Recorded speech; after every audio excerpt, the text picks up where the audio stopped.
I would say if I would have to start from the scratch without knowing what I know today, it would be very difficult. My name is Balij. I came to Canada in the 80s and started the companies in 1993. And, there were ups and downs through the 30 years, but all together and with fantastic team I have it. And I really appreciate them to be with me and allow me to create, the company and exist today, Musket Transport. Few things we did in the company which changed the course of, right? One was the acquiring of Melbourne Trucking because it gave us opportunity to grow. We started focusing on what we need to do next to improve our game in town. We were the very first one which created trucking with their own generators to service the reefers. Today we're holding over 300 reefer plants on our yard, so we can say it's a refrigerated yard for a container cargo. That's what we really started, and that was a turning point back then where we became more recognizable. People started having to pay attention.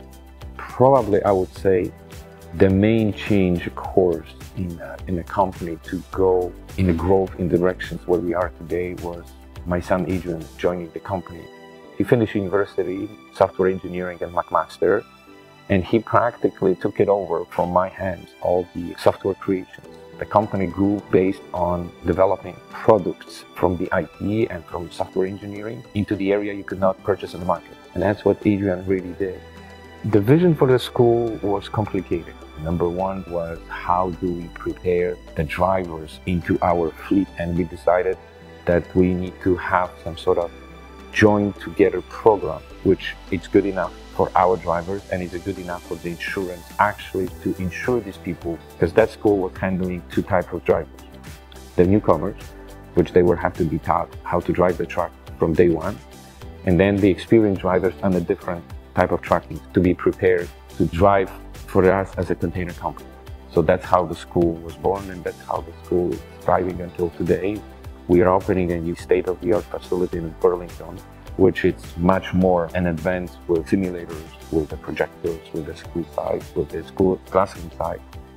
But for the company, my hopes is that Adrian's going to take it over as continuous, and I spent 30 years of creating it. A lot of hopes I'm putting in protections and procedures and protocols to make sure that the company is going to be run easier into the future than was in the past. The new challenges are coming. The world is changing, but I'm pretty happy where the company is going right now. It's pretty well maintained, pretty well controlled. I have a good team, good family.